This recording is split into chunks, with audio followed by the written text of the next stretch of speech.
Turns out Larry and Curly are female, so we get eggs from them all the time. But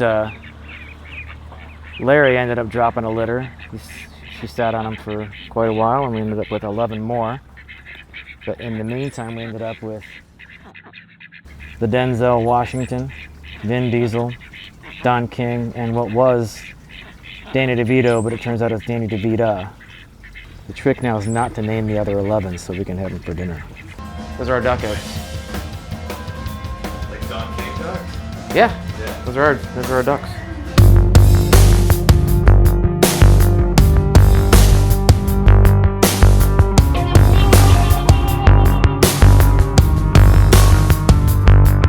So it's Saturday, 22nd, waiting on Chris Turner and the crew to pick the Chardonnay from the Elefante block.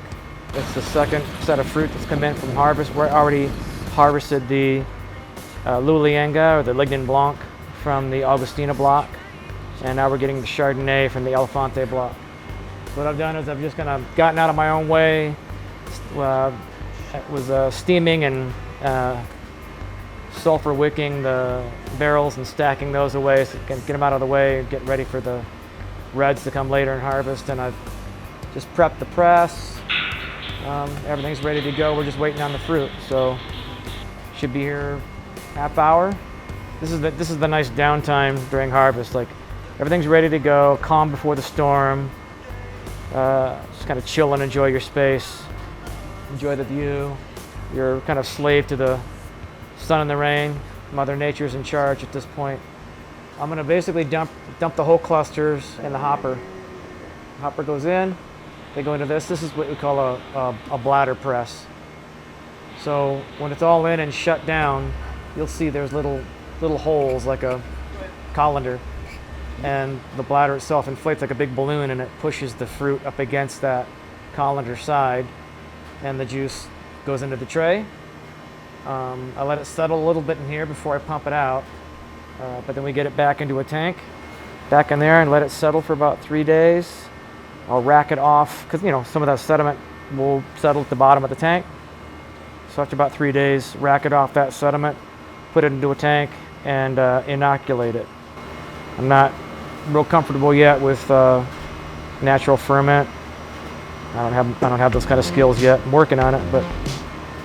So I'm going to inoculate with a cold-resistant yeast, and that'll ferment for about 30 days.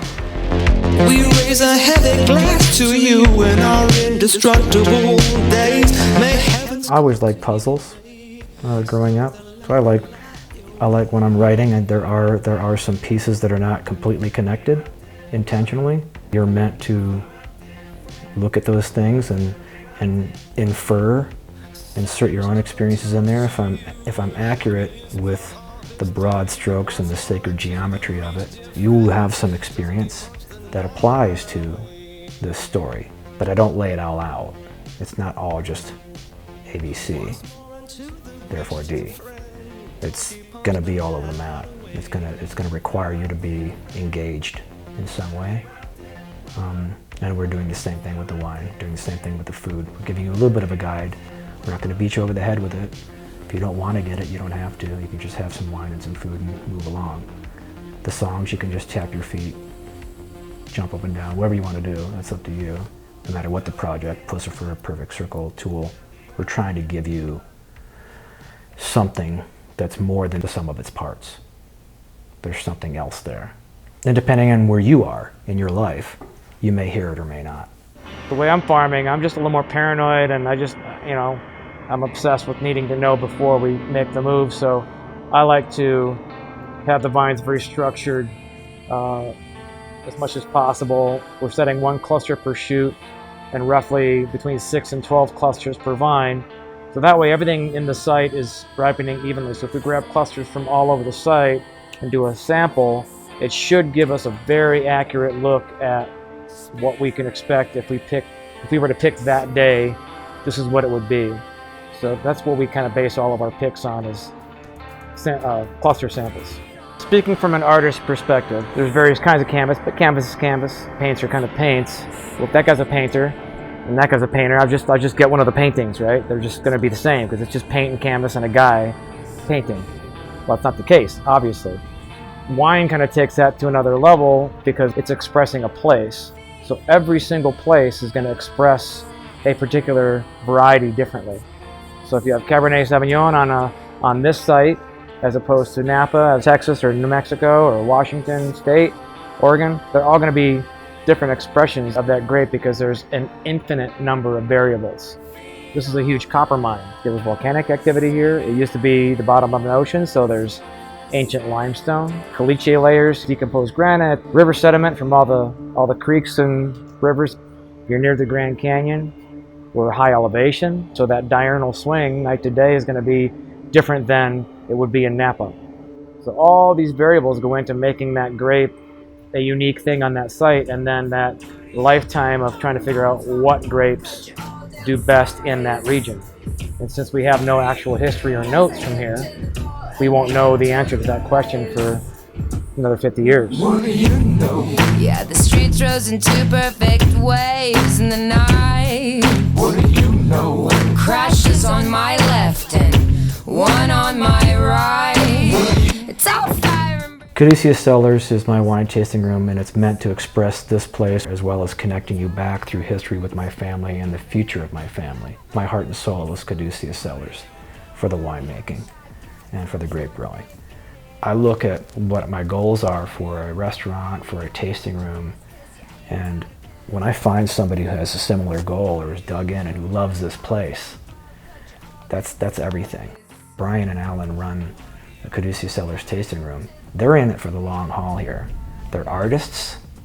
They have mules, and they understand wine. They're artists across the board, and they're practical, right? So that you have everything with those guys. That I could not do Caduceus Cellars tasting room without these guys.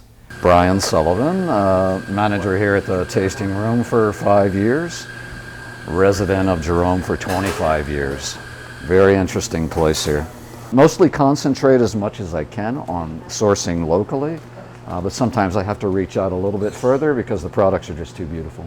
Once you get down to the Merkin Vineyards tasting room in Osteria, you'll find that all of their pastas are made out of Hayden products. They're locally grown, locally milled.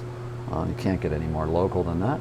Because if I'm a storyteller, there's an implication that I'm a guide. So when you go into the tasting room, for example, and you want a Coca-Cola, you're not going to get one, because that interferes with your appreciation of the wine unless you've got some fantastic palate. You can see through all that sugar to see what's going on with the wines because you're, a master somm. Okay, I get that, but most people are not walking through the door. So I'm going to guide you. But hopefully, if we guide you properly and without judgment, we can kind of give you an experience.